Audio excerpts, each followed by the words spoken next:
In this video, we're going to take a look at Scaffold ETH2 and its third-party extension system and how you can make your own extensions for Scaffold ETH2. If you go to the Create-ETH repository, it's going to have some documentation here about what extensions are and a quick overview on how you can develop your own extensions. So what exactly is an extension? Well, we can look at an example extension right here called EIP712.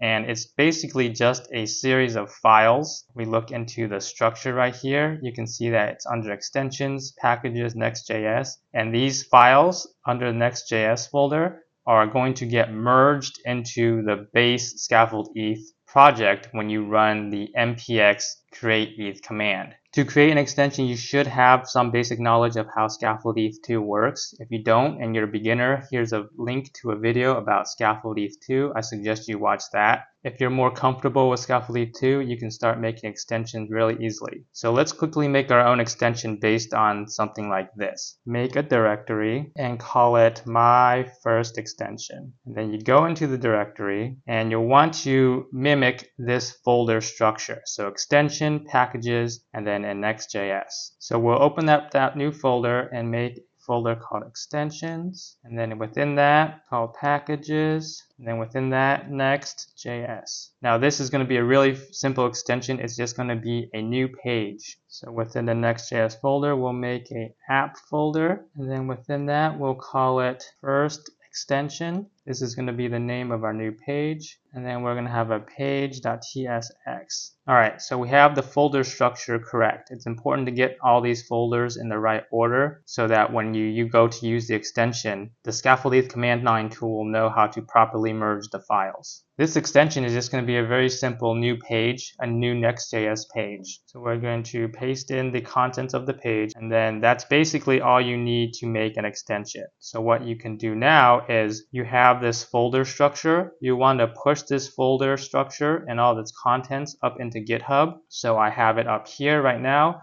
Just make a repository. You can call it whatever you like.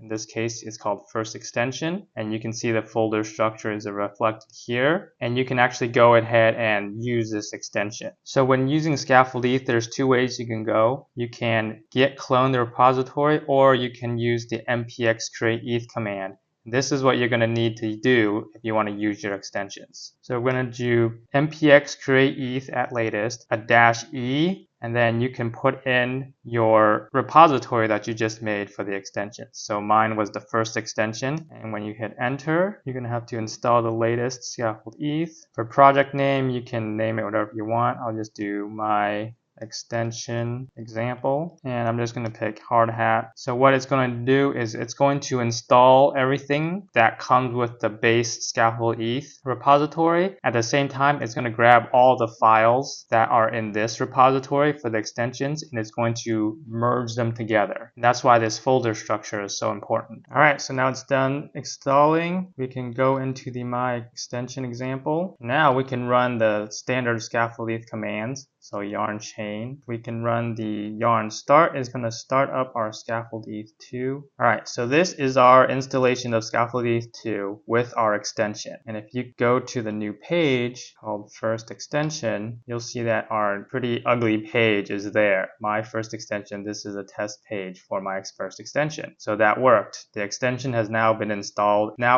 part of your Scaffold ETH2 installation. And if we take a look at the folders, go into packages, Next.js, app is where we made that folder, and this is the page that we made. This is the page that got merged into here from the extension system. So essentially that's all you need to make an extension for Scaffold ETH2. But if we go back to our extension, you can see we have some squigglies right here. That's because it cannot find anything to do with the React. Our extension is literally just this page. So there's no dependencies installed, there's no prettier, there's no ESLint. It's kind of a fake environment. And if it's a simple extension, just like a one page, that may be fine. But if you're doing a more complicated extension that has more moving parts, you'll want to follow a different workflow than just making a folder. So let's take a look at a more complicated example and how we can do that. So what we'll want to do is close out of everything here. Instead of just starting with the extension, you want to clone down the Create-ETH repository. So this repo right here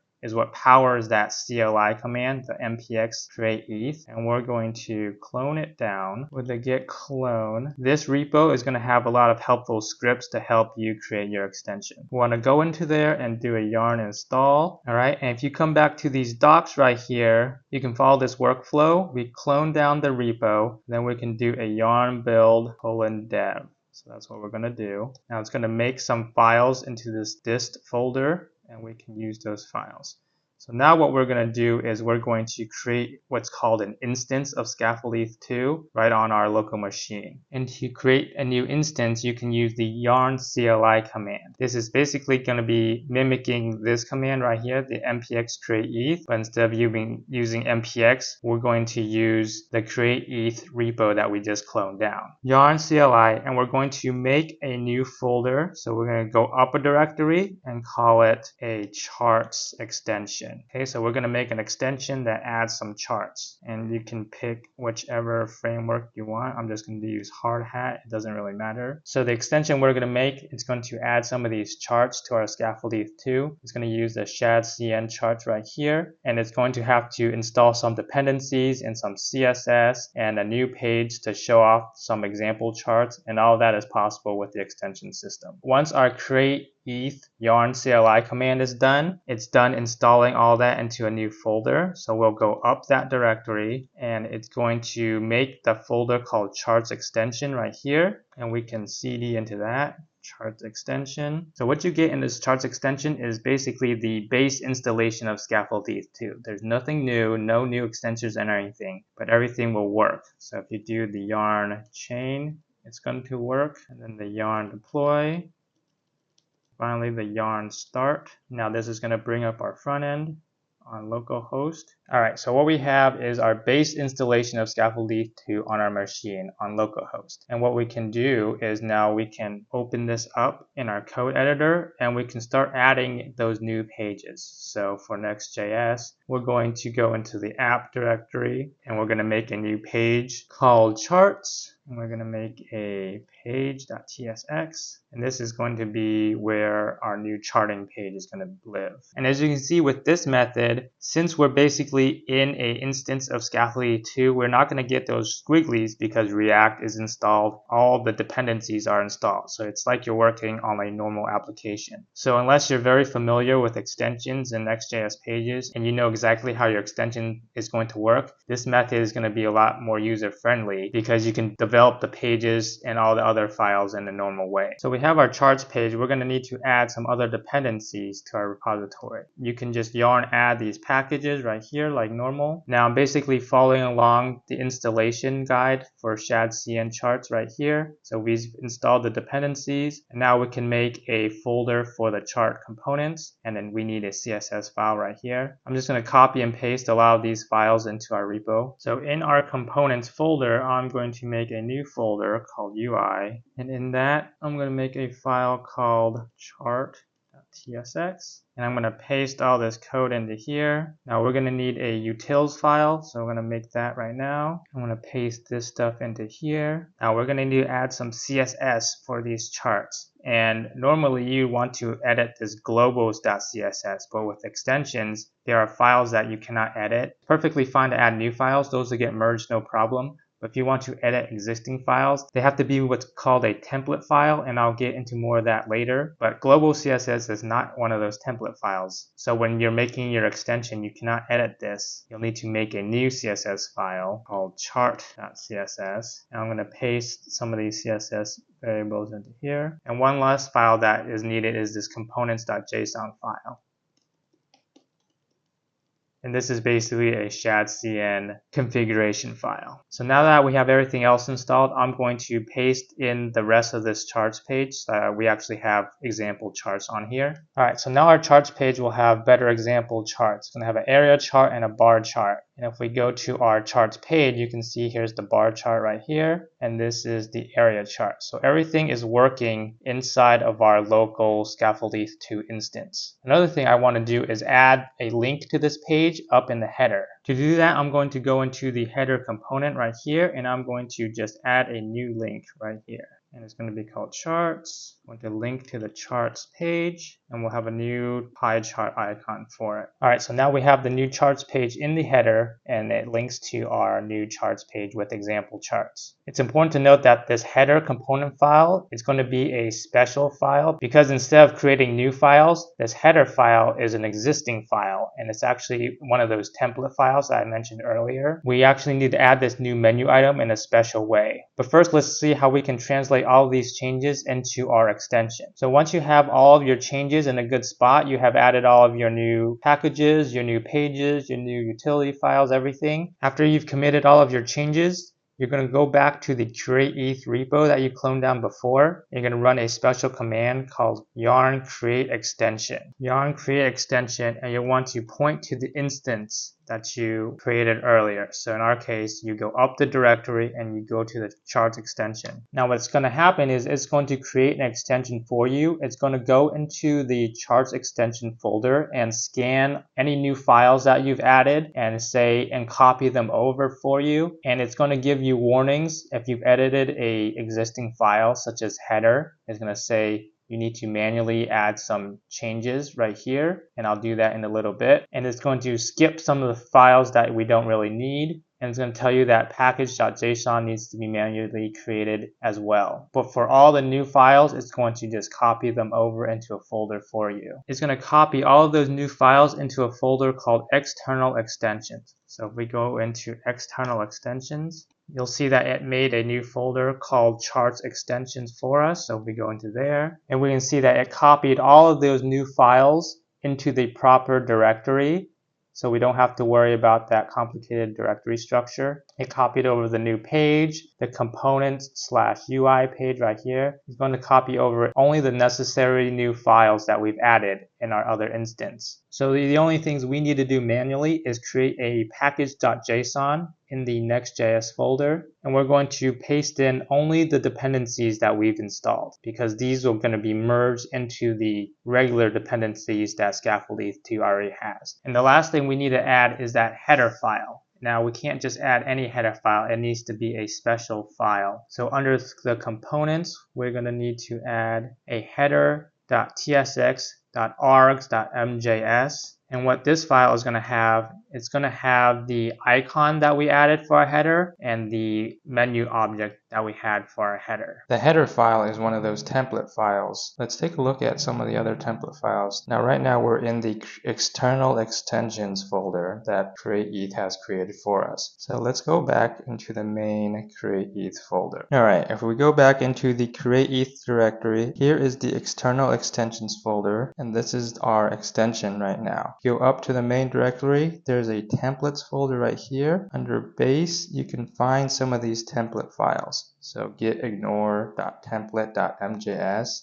Anything with a .template.mjs is a template file. So if we go into packages, next, component, header.tsx.template.mjs, this is what the header file actually looks like. If we open it up, you can see that it is not a regular React file. It is made of all these backticks right here, and all the contents of the file is put within the backticks. Now what happens is when you use the Create-ETH CLI, it's going to print all this stuff into a header.tsx file. If we go up to the very top, you can see there is a menu icons import and a menu objects right here. So these props are getting put into this file, and these are the ones that we are editing in our header.tsx.args arguments.mjs. So these are being piped into that template file, and that is how the template file becomes created and merged with our extension. If you go into the Create-ETH repo, you can do a quick search for anything that is template.mjs, and you can see these are all the template files that you can edit using that special method. So another example is this Scaffold ETH with providers. So say you want to add a new provider, you would make a Scaffold ETH with providers.tsx.arguments, so .args.mjs in your extension, and then you can add add new providers to the existing providers file in Scaffold ETH2. So any existing file that is not a template file, such as footer.tsx, you cannot really edit that using the extension system. Now you might be thinking, that's cool, but I want to edit the footer file, the whole thing, or I want to edit the entire header file.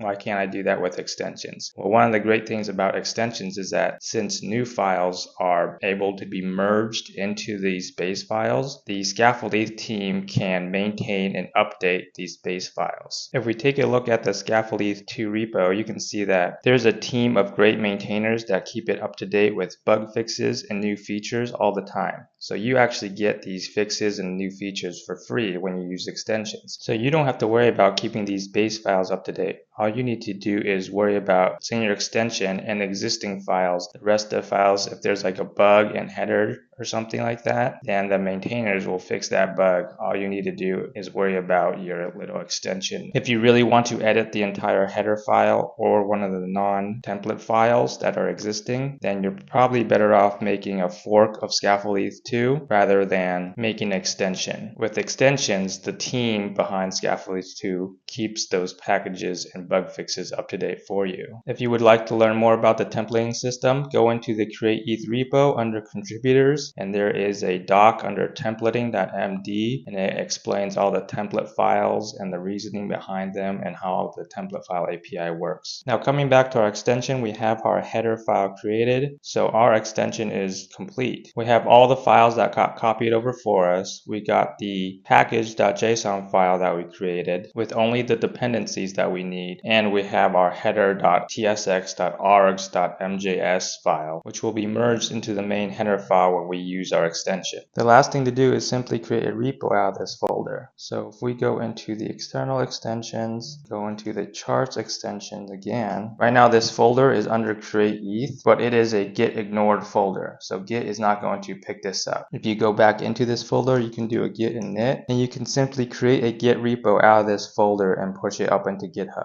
So here's the GitHub repo I've made of that extension. You can see all the files are here, including the package.json, and if you open the components, here's that header file. Now this extension is ready to be used when you go and use the npx create-eth at latest command. It's important to note that the create extension command using yarn create extension, this step is completely optional. Since extensions are just a series of files and folders, there's another workflow you can go through to test your extensions locally on your machine. If we go back to the third-party extensions doc under the Create-ETH repo, there is a local testing and publishing workflow. We can try out this workflow by copying this command right here. So what we're going to do is use yarn CLI-E, and we can use a local extension in our Create-ETH folder to create a new instance of Scaffold ETH2. So I'm going to come back into our Create-ETH folder, making sure that we have an external extensions folder. You can simply just add all your extension files into this folder, and you can run this command, which is yarn CLI-E, then your extension name. In our case, it's going to be charts extension. And the same thing we did before, we're going to go up a directory, and we're going to create a new instance in a new folder. I'm just going to call this one testing locally charts extension, and I'm going to have this --dev flag under here as well. So if I hit enter, it's going to ask me the same question of, do you want hard hat or foundry? I'm just going to pick hard hat. Now with this workflow, it's going to take a local extension that you have under the external extensions folder, and it's going to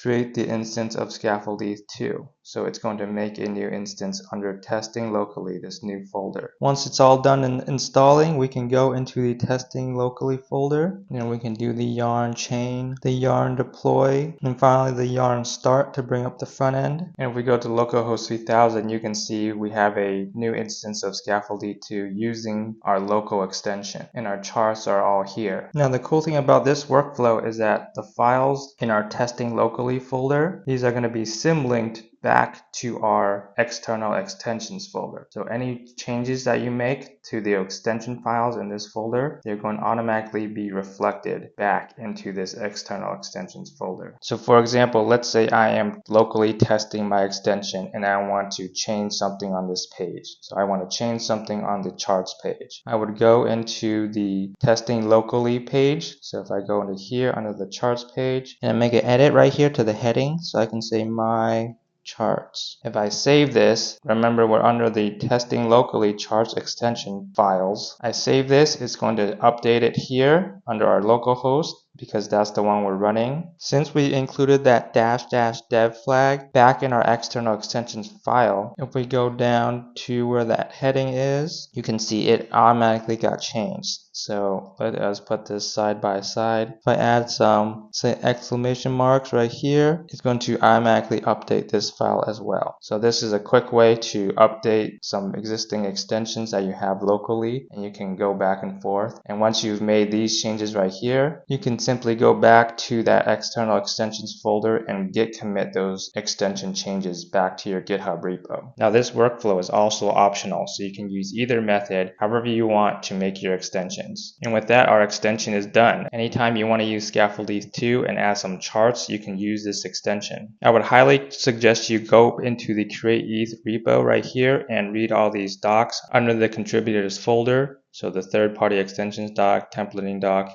and even the developer guide. If you have questions or comments about the extension system, please raise an issue, or you can reach out to one of the team members behind the Scaffold ETH2 project. Extensions are a pretty new thing, so if there are bugs or anything that you wish to see changed, please reach out to one of the team members. We're really excited to see the types of extensions that gets made by the community.